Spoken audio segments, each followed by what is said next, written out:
Hello everyone, आज की video में हम सीखेंगे कि कहाँ पर हम पास्ट इंडेफिनिट टेंस का यूज करेंगे और कहाँ पर हम पास्ट परफेक्ट टेंस का यूज करेंगे। दोनों की जो आइडेंटिफिकेशन है वो सिमिलर है थोड़ी थोड़ी, इसलिए बच्चे कंफ्यूज हो जाते हैं कि कहाँ पर हम पास्ट इंडेफिनिट लगाएं और कहाँ पर हम पास्ट परफेक्ट लगाएं। मैं आपको 3 ऐसे पॉइंट बताऊंगी जिनको यूज करके आप आसानी से पता लगा सकते हैं कि हमें यहाँ पर पास्ट इंडेफिनिट का यूज करना है और यहाँ पर हमें पास्ट परफेक्ट का यूज करना है। वो 3 पॉइंट कौन से होंगे? एक तो हम आइडेंटिफिकेशन से ही सीखेंगे कि कैसे दोनों में डिफर कर सकते हैं। सेकंड, टाइम के अकॉर्डिंग सीखेंगे कि कैसे इनको अलग अलग हम यूज कर सकते हैं कि जब भी हम देखें कि ये सेंटेंस में बोलना है तो हम पास्ट से बोलेंगे या परफेक्ट से बोलेंगे। ओके। एंड थर्ड हमारा पॉइंट होगा सिचुएशन के अकॉर्डिंग हम सीखेंगे कि अगर ये सिचुएशन होगी तो हम पास्ट इंडेफिनिट लगाएंगे, अगर ये सिचुएशन होगी तो हम पास्ट परफेक्ट लगाएंगे। ये 3 पॉइंट अगर आपने सीख लिए, समझ लिए, तो आपको कभी भी कंफ्यूजन नहीं होने वाली है पास्ट इंडेफिनिट में और पास्ट परफेक्ट में। तो करते हैं वीडियो को स्टार्ट, बिना देर करते वीडियो में लास्ट तक बने रहिए मेरे साथ, आपके सारे डाउट क्लियर हो जाएंगे। So let's get start this video. पहला आज का ये हमारा टॉपिक है डिफरेंस ऑफ बिटवीन किसके बीच में? पास्ट इंडेफिनिट और पास्ट परफेक्ट के बीच में। हम पहले देख लेते हैं इन दोनों की जो स्ट्रक्चर होता है वो क्या होता है। पास्ट इंडेफिनिट आपने पढ़ा है, दोनों टेंसेज आपने काफी बार पढ़े होंगे, लेकिन कंफ्यूजन जो पॉइंट है हम उन पे बात करेंगे आज। ओके। इनकी जो स्ट्रक्चर होता है वो होता है हमारा सब्जेक्ट V2 प्लस ऑब्जेक्ट। ये हमारा पास्ट इंडेफिनिट का स्ट्रक्चर होता है, आपने पढ़ा भी है। पास्ट परफेक्ट का जो स्ट्रक्चर होता है वो होता है हमारा subject had V3 plus object. ये हमारा पास्ट परफेक्ट का होता है। अब बात आती है पहचान पर, आइडेंटिफिकेशन पर। इसमें आपने पढ़ा था जिस भी सेंटेंस के लास्ट में आ जाता है ता था, ती थी, ते थे, एंड सेकंड था ई, ए, आई, या कोई भी काम किया था, किया हो सकता है, किया, दिया, लिया। तो कई बार हम बोलते हैं कि ये काम मैंने किया था, यानी किया था भी लगा सकते हैं हम। ओके। जैसे मैंने कहा मैंने खाना खाया था। अब इस जो सेंटेंस में जो हमारा डिफर है वो सीखेंगे कि मैंने खाना खाया था तो हम पास्ट इंडेफिनिट का यूज करें या पास्ट परफेक्ट का यूज करें। देखते जाइए, आपको सारी कंफ्यूजन दूर होने वाली है। तो जो पास्ट परफेक्ट है इसकी आइडेंटिफिकेशन क्या होती है हमारी?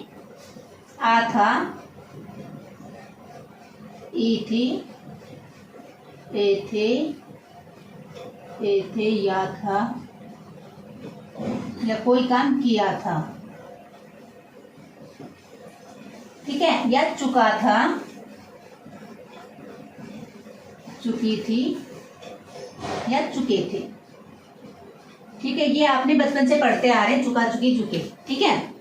एक तो हम डिफर करेंगे जो आइडेंटिफिकेशन है उसके आधार पर हम कैसे पहचाने।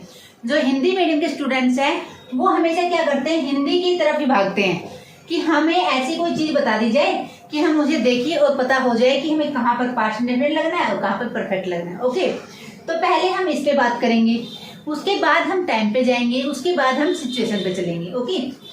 अब पहली बात है, मैंने यह सेंटेंस लिया, मैंने खाना खाया। अब इसमें हम कौन सा टेंस यूज करेंगे? मैंने खाना खाया। अब ये तो पास्ट की ही बात कर रहे हैं हमें, तो हम परफेक्ट लगाएं या इंडेफिनिट लगाएं? जब भी ऐसी सिचुएशन आती है तो क्या करना है, सबसे मोटी मोटी बात याद रखनी है। अगर हिंदी में रखना है तो आपको याद कि जो भी पास्ट इंडेफिनिट है उसके बाद आ, ई, ए, आई, या था नहीं मिलेगा आपको, और यहाँ पर था, थी, थे, ये सब मिलेंगे। यानी कि जो ये साउंड है इनके लास्ट में था, थी नहीं मिलेगा और इनके लास्ट में था, थी मिलेगा। मेन जो इनका डिफर है यहीं से आपको क्लियर हो जाता है।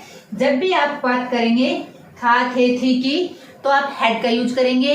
अगर आप आ, ई, ए की बात करते हैं तो आप पास्ट इंडेफिनिट का यूज करेंगे। अब आते हैं सेंटेंस की, मैंने खाना खाया। अब सिंपल सी बात है कि मैंने खाना खाया, आई एट द फूड। ईट की सेकंड फॉर्म क्या होती है? एट। अब एक एग्जांपल लेते हैं जिससे पता चलेगा कि कहाँ पर हमने पास्ट का यूज करना है और कहाँ पे पास्ट इंडेफिनिट का यूज करना है। तो लेते हैं एग्जांपल हम, तुम्हारे आने से पहले मैं जा चुका था। चुकी थी, ये तो हम है ना बहुत ही कम यूज करते हैं अपनी कन्वर्सेशन में।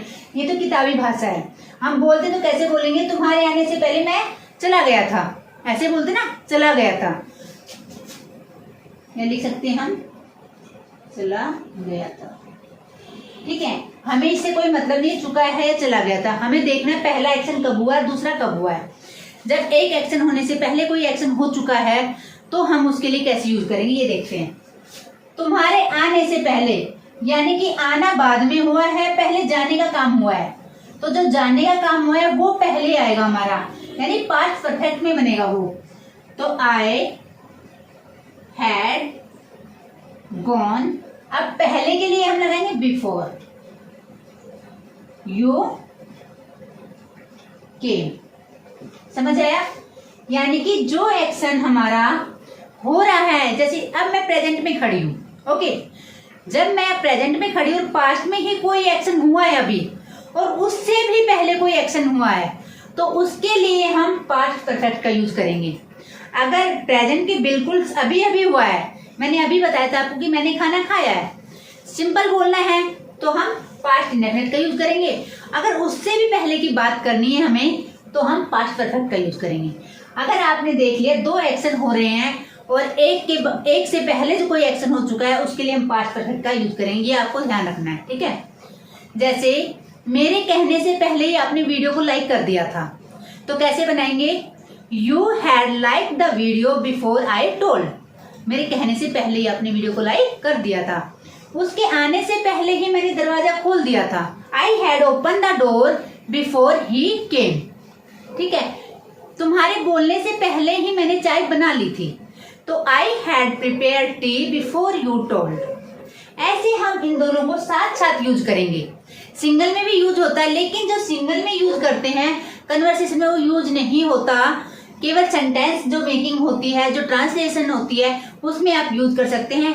अगर आप यूज करना चाहते हैं कन्वर्सेशन में तो दोनों टेंसों का साथ में ही यूज होता है, तभी जो आपकी इंग्लिश है, जो कम्युनिकेशन है, वो इम्प्रूव होती है और इम्प्रेसिव भी होती है। ओके, ये तो हमने सीखा इनका डिफर कि आइडेंटिफिकेशन होगी तो हम कैसे इसको यूज करेंगे। अब बात आती है टाइम की। यहाँ हमारा प्रेजेंट है, यहाँ पास्ट है, यहाँ तक कोई काम हुआ है पास्ट में तो हम पास्ट सिंपल का यूज करेंगे। ठीक है, अगर इससे भी बाद में कोई काम हुआ है यहाँ पर, यानी कि अर्लियर पास्ट की बात करेंगे, तो हम पास्ट परफेक्ट का यूज करेंगे। ये दो पॉइंट तो आपको आई होप समझ में आ गया होगा। अब हम चलते हैं अपने तीसरे पॉइंट पे। उसको समझने के लिए आपको एक सिचुएशन को समझना होगा, और सिचुएशन ये है, जैसे मैं अपनी दोस्त के घर पे गई। ओके, ध्यान से सुनना और समझना। जैसे ही मैं अपने दोस्त के घर पे गई, तो इसका क्या बनेगा सेंटेंस, मैं अपनी दोस्त के घर पे गई। I went to my friend home.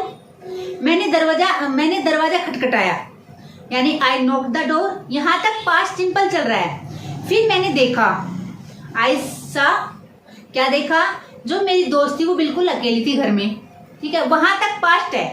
फिर मैंने पूछा कि तुम्हारी मम्मी कहाँ है, पापा कहाँ है और तुम्हारी बहन कहाँ है। तो उसने मुझे बताया कि मम्मी मंदिर गई हुई है, पापा ऑफिस गए हुए हैं और मेरी बहन स्कूल गई हुई है। ठीक है, अब मैं घर वापस आती हूँ और यही जो घटना है, यही जो कहानी है, यानी कि जो पास्ट इंडेफिनेट है और पास्ट परफेक्ट है, दोनों ही स्टोरी टेलिंग में यूज होते हैं। ठीक है, और पास्ट इंडेफिनेट का सबसे ज्यादा यूज होता है, लेकिन कहीं अचानक से हमारा पास्ट परफेक्ट भी यूज हो जाता है। वो कैसे, अब देखना। सारी स्टोरी मैंने वहां पे जो भी बात हुई वो बात की मैंने यहाँ पर घर पे आकर मैंने वो किसी से डिस्कस की कि पता है कल मैं वहां गई थी और ऐसे ऐसे मैंने देखा। तो उसने मुझे बताया, किसने बताया, मेरी फ्रेंड ने मुझे बताया कि उसकी मम्मी मंदिर गई हुई थी, यानी कि मेरी आंखों के सामने नहीं गई, मेरे जाने से पहले ही वो चली गई थी। जो एक्शन मेरी आंखों के सामने नहीं हुआ है उसके लिए हम पास्ट परफेक्ट का यूज करेंगे। ये हमेशा आपको ध्यान रखना है। जो एक्शन हमारी आंखों के सामने नहीं हुआ है, पहले ही हो चुका है, उसके लिए हम पास्ट परफेक्ट का यूज करेंगे। तो हम सेंटेंस को कैसे बनाएंगे? Her mother had gone to temple, her father had gone to office and her sister had gone to school.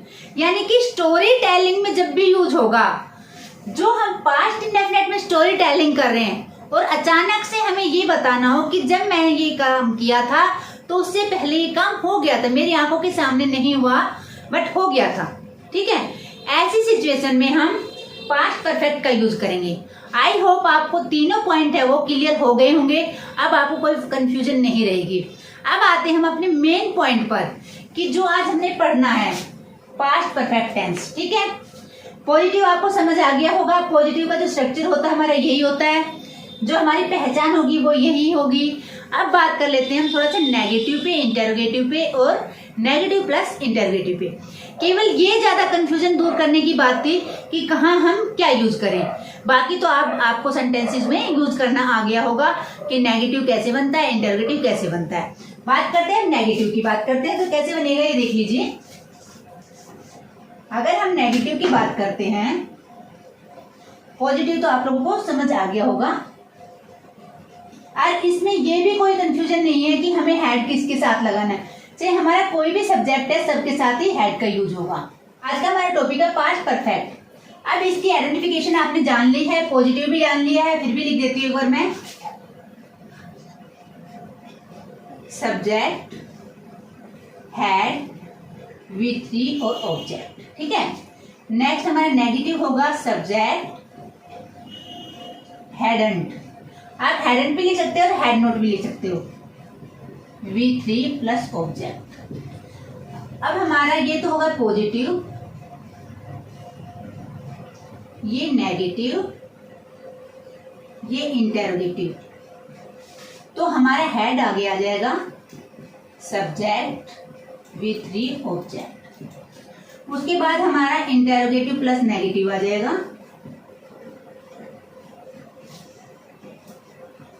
अगर आप हेड के साथ हेडंट लगाते हो तो आगे सामने आएगा सब्जेक्ट से पहले। अगर आप हेड और नोट को अलग अलग लगाते हैं तो सब्जेक्ट के बाद नोट आ जाएगा। सब्जेक्ट, V3 और ऑब्जेक्ट। अब बात आती है हमारी WH फैमिली वर्ड के साथ इंटरोगेटिव कैसे यूज करते हैं। ये अब आपको सबको यूज करना आ गया होगा। तो ये आएगा हमारा WH family word, head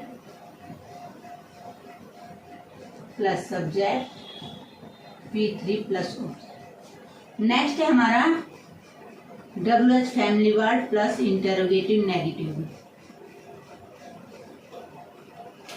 double interrogative भी हम इसको बोल सकते हैं। तो WH family word, hadn't, subject, V3 और ऑब्जेक्ट। ये हमारे जो 6 स्ट्रक्चर है इस पे ही हमारे जो कन्वर्सेशन है वो डिपेंड करेगी कि हमें पॉजिटिव में क्या बोलना है। नेगेटिव में जब भी हम बोलते हैं कि मैंने आपकी वीडियो लाइक नहीं की थी, आपके कहने से पहले मैंने वीडियो को लाइक नहीं किया था, तो जो काम नहीं किया था किससे पहले, कहने से पहले, तो क्या आ जाएगा, I hadn't like the video before you told. क्या तुमने मेरी वीडियो को लाइक किया था? किया था। सिंगल में भी बना रही हूँ और डबल में भी कैसे बनता है वो भी मैं आपको बता रही हूँ। क्या तुमने मेरी वीडियो को लाइक किया था? Had you like my video, मेरे कहने से पहले, बिफोर आई टोल्ड, ठीक है। अब नेक्स्ट आता है हमारा, क्या तुमने दरवाजा नहीं खोला था मेरे आने से पहले? Hadn't you open the door before I came. Next है हमारा WH फैमिली, तुमने दरवाजा क्यों नहीं खोला था मेरे आने से पहले? तो क्या आ जाए, क्यों के लिए why had you open the door before I came. Next है कि WH फैमिली वर्ड भी आया और हमारे नेगेटिव भी बने, इंटरोगेटिव भी बने। मेरे आने से पहले तुमने दरवाजा कैसे नहीं खोला था? तो क्या आ जाएगा, how hadn't you open the door before I came. इस तरीके से आपने 6 स्ट्रक्चर का यूज करना है और बारी बारी से प्रैक्टिस करनी है। और प्रैक्टिस भी बुक से नहीं करनी है, अपनी जो डेली लाइफ है इससे रिलेट करके प्रैक्टिस करनी है। क्योंकि इससे बेनिफिट क्या होगा, हम जो आइडेंटिफिकेशन बताते चुकी है ये हम बोलते नहीं है आम भाषा में, हम तो यही बोलते हैं, मैंने ये काम कर लिया था जब तुमने बोला, मेरे वहां जाने से पहले तो तुम निकल चुके थे। हम इस तरीके से बात करते हैं, और जैसे हम बात करते हैं उसको ही हमने इंग्लिश में बोलना सीखना है, किताबी भाषा को नहीं सीखना है। अगर आप किताबी भाषा को सीखेंगे तो आप ट्रांसलेट करना सीखेंगे, बोलना नहीं सीखेंगे। ओके, इसलिए आपको प्रैक्टिस किससे करनी है? डेली जो आप काम करते हैं उससे रिलेट करके। वीडियो अगर आपको अच्छी लगे तो वीडियो को लाइक करना बिल्कुल ना भूलें, साथ ही बेल आइकन को भी प्रेस कर लें ताकि आने वाली वीडियो का नोटिफिकेशन आप तक सबसे पहले पहुंच सके। अगर आप मेरे चैनल पे पहली बार आए हैं तो चैनल को सब्सक्राइब करना बिल्कुल ना भूलें। तो मिलते हैं नेक्स्ट वीडियो में, तब तक के लिए राधे राधे।